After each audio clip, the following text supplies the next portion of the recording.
pour te dire que ce que tu crois être la vraie, ça ne va pas arriver. Et le but du diable, ce n'est pas sur les choses charnelles, mais c'est vis-à-vis de la parole. Pour qu'il puisse t'amener à croire que la parole là, fais attention, c'était pour il y a longtemps. C'était pour juger les apôtres. Ça ne te concerne pas toi. De toute façon, pourquoi tu veux faire ça? Avec tes péchés, avec tes manquements, toi aussi tu dis. Mais les autres prennent la parole. Au mot. Mais toi, ne prends pas la parole au mot parce que ça ne te concerne pas. Amen. Et nous avons vu également que le diable, pourquoi nous amener à ça? Il est tellement malin et astucieux, parce que c'est que s'il n'y a rien dans ton cœur, tu ne peux pas être condamné et avoir peur. Donc il faut qu'il t'amène quelque part où il va te culpabiliser. Amen. En te culpabilisant, il t'attrape le pied. Maintenant, quand tu me dis, laisse-moi partir, il dit, tu ne bouges pas. Toi et moi, nous sommes amis. Tu verras ce que nous avons fait, non? Amen. Donc, comme tu es dans cette situation de péché, tu dis, ah, franchement, je ne peux pas, Dieu ne peut même pas m'exaucer. Amen. Alors que Dieu, est-ce que Dieu ne surprit pas ton péché?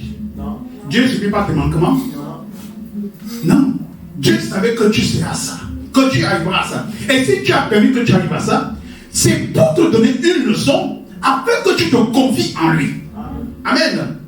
Parce que si nous sommes parfaits, amen, si nous sommes parfaits, alors on n'a plus besoin de Dieu. Mais comme nous sommes dans un état, amen, dans une condition pécheresse, nous sommes obligés de soupirer après Dieu.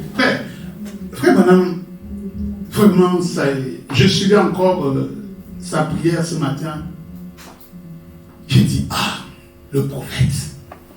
Il dit, Seigneur, pardonne mes péchés. Je dis, mais on ne pécherait pas. Comment c'est fait?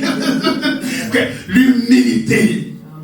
Amen. Il dit, Seigneur, je ne suis rien. Je suis à mes faiblesses. Il dit, mais frère madame, ma pensée, tellement je l'idéalise. Amen. J'ai dit, mais à combien de fois raison nous autres? Amen. Parce que frère madame, lui, il est parti très loin, de telle sorte que, même, pourtant, frère madame, ce n'est pas quelqu'un qui allait commettre un péché volontairement, non. Non. Il avait le discernement dans tout ce qui venait devant lui. Mais malgré ça, amen, il se met dans une condition pécheresse pour pouvoir s'approcher du Seigneur. Amen. Donc c'est cette attitude mentale que nous devons avoir pour que la peur ne puisse pas prendre le contrôle de nos cœurs. Parce que le but du diable, c'est que le diable, la peur que le contrôle de nos cœurs et injecte l'incrédulité. Amen. L'incrédulité, c'est quoi? C'est ne pas croire à la parole de Dieu. Et c'est tout ce que le diable veut. Il va tout te faire faire, tout faire faire. Son seul but là, c'est que tu sois incrédule. Quand madame dit, boire, ce n'est pas un péché. Fumer, ce n'est pas un péché. Courir même les gens, ce n'est pas un péché. Mais il dit, vous le faites parce que vous êtes incrédule. C'est ça le problème. Donc, le véritable péché, c'est l'incrédulité. Et l'incrédulité, ça veut dire quoi? Que tu ne crois pas. Donc, tu peux tout dire, mais tu ne crois pas. Amen. Donc, voilà un peu ce qu'on a parlé en ce qui concerne la peur. On avait encore dit que nous ne devons pas nous focaliser sur la taille de l'adversaire. Pourquoi parfois, nous faisons face au combat. Nous faisons face aux obstacles. Nous faisons face à des difficultés. Amen. Mais à un moment, nos yeux voient nos difficultés et l'oppression plus forte que la parole de Dieu. Je m'explique. Quand tu demandes quelque chose à Dieu, tu entres dans un esprit de prière. Le naturel doit t'amener quoi? La raison, la logique. Pour te dire, quand toi tu réfléchis, est-ce que tu penses que ce que tu demandes à Dieu est normal? Amen. Mais quand toi-même tu demandes à Dieu, comment compter Dieu? Les autres peuvent demander, mais toi tu ne vas pas demander. C'est ça qu'on appelle les obstacles. C'est-à-dire, il vient te donner des choses où il t'amène à avoir le raisonnement, ou tant que tu finis par te convaincre que tu ne peux pas, tu es incapable. On prend l'exemple. Comme madame dit, quand on prie pour quelqu'un, amen, on impose les mains. Moi je crois que par l'imposition des mains, comme la Bible me le dit, le malade sera guéri. Amen. Mais le malade aussi doit croire que l'acte qu'on pose à ce moment le guérit. Et fait madame dit, à partir du moment où on a prié pour toi, souvent à partir du moment où on a prié pour toi, lève-toi. Si tu es handicapé, saute. Si tu ne marches pas, commence à bouger les pieds.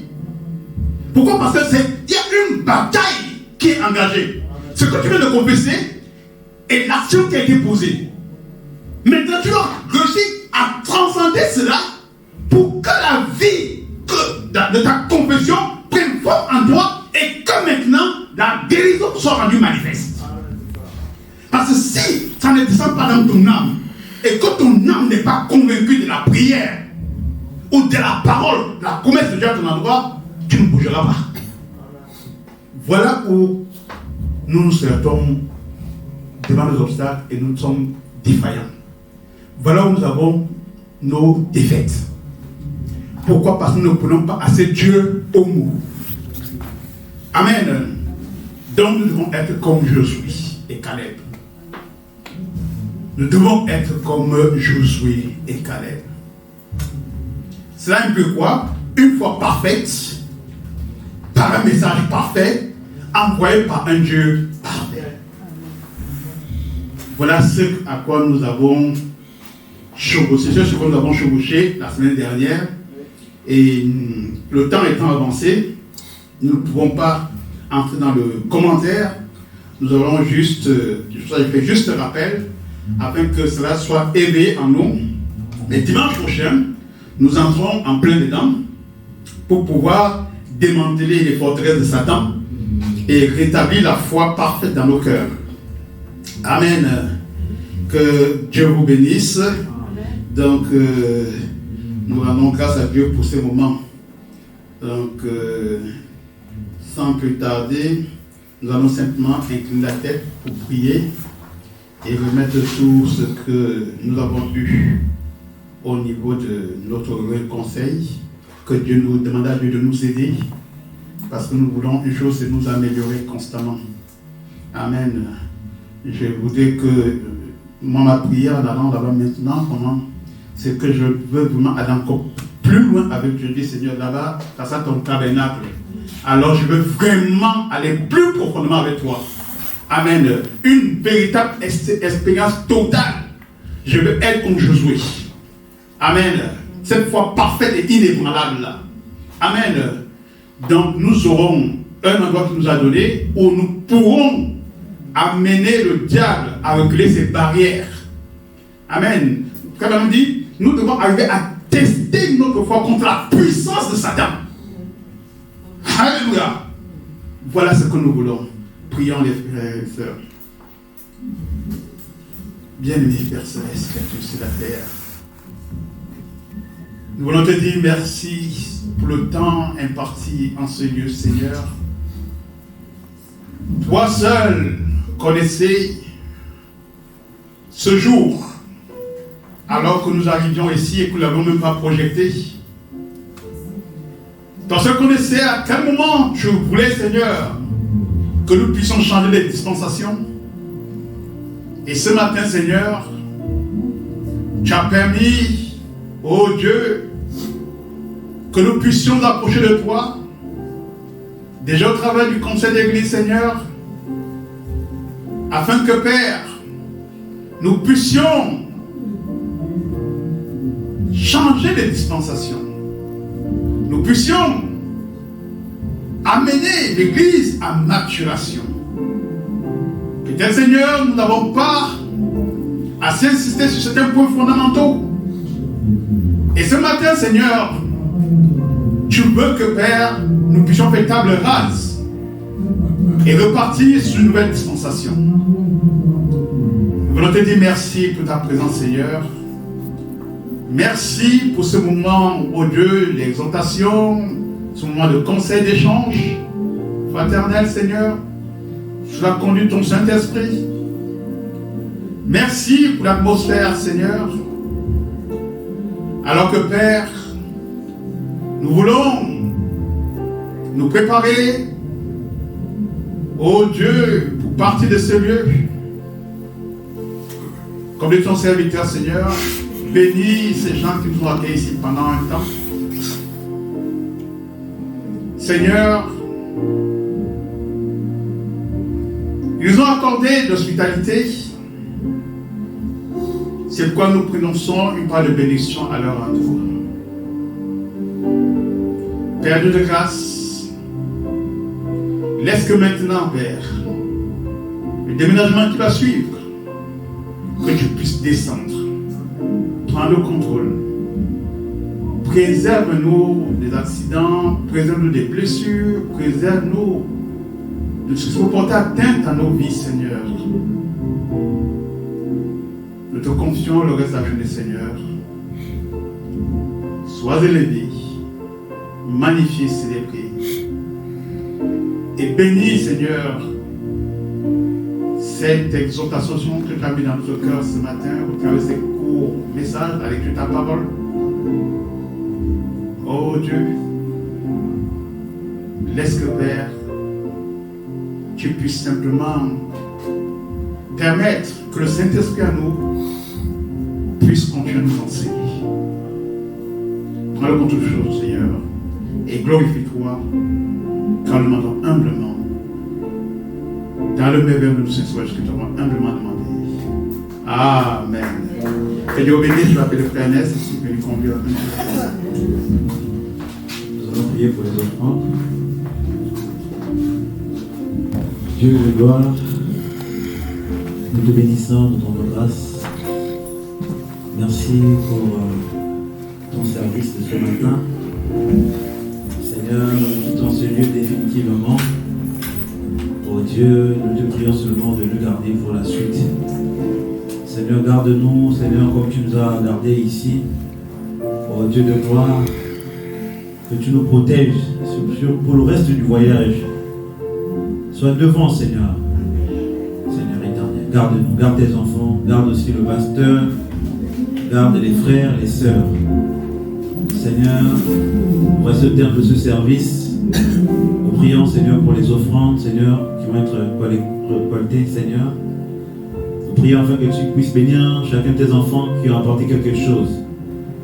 Nous prions aussi, Seigneur, que ceux-là qui n'ont pas apporté, que tu puisses les bénir, ouvrir les portes, afin qu'ils aient une autre occasion, une autre opportunité de t'honorer, Seigneur. À toi la gloire, à toi l'honneur, au siècle des siècles, pour la gloire de Jésus-Christ, notre divin Sauveur.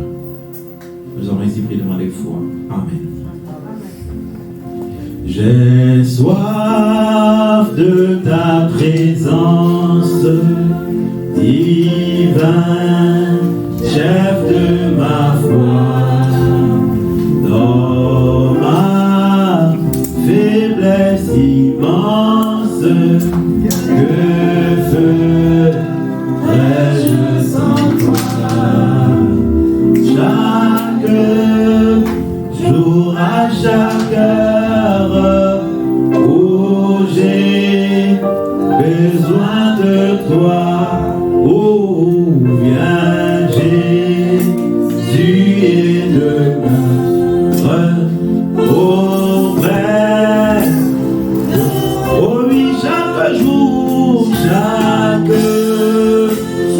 à chaque heure, oh j'ai besoin de lui, Jésus. Oh, viens Jésus et demeure auprès de moi. Auprès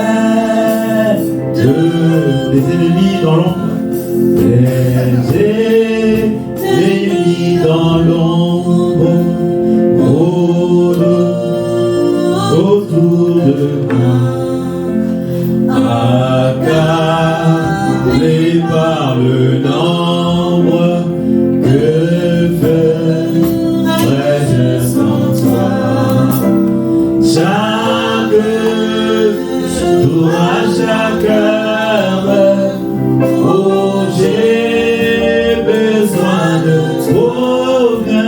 Jésus. Oh, nuit et demeure auprès de pendant les jours d'orage. Pendant les jours d'orage, l'obscurité des fois, quand faiblit mon courage, que ferais-je sans toi? Oh, chaque jour, à chaque heure, oh, j'ai besoin de toi. Viens Jésus de auprès. Oh oui, chaque jour, à chaque heure, oh j'ai besoin de lui. Viens Jésus.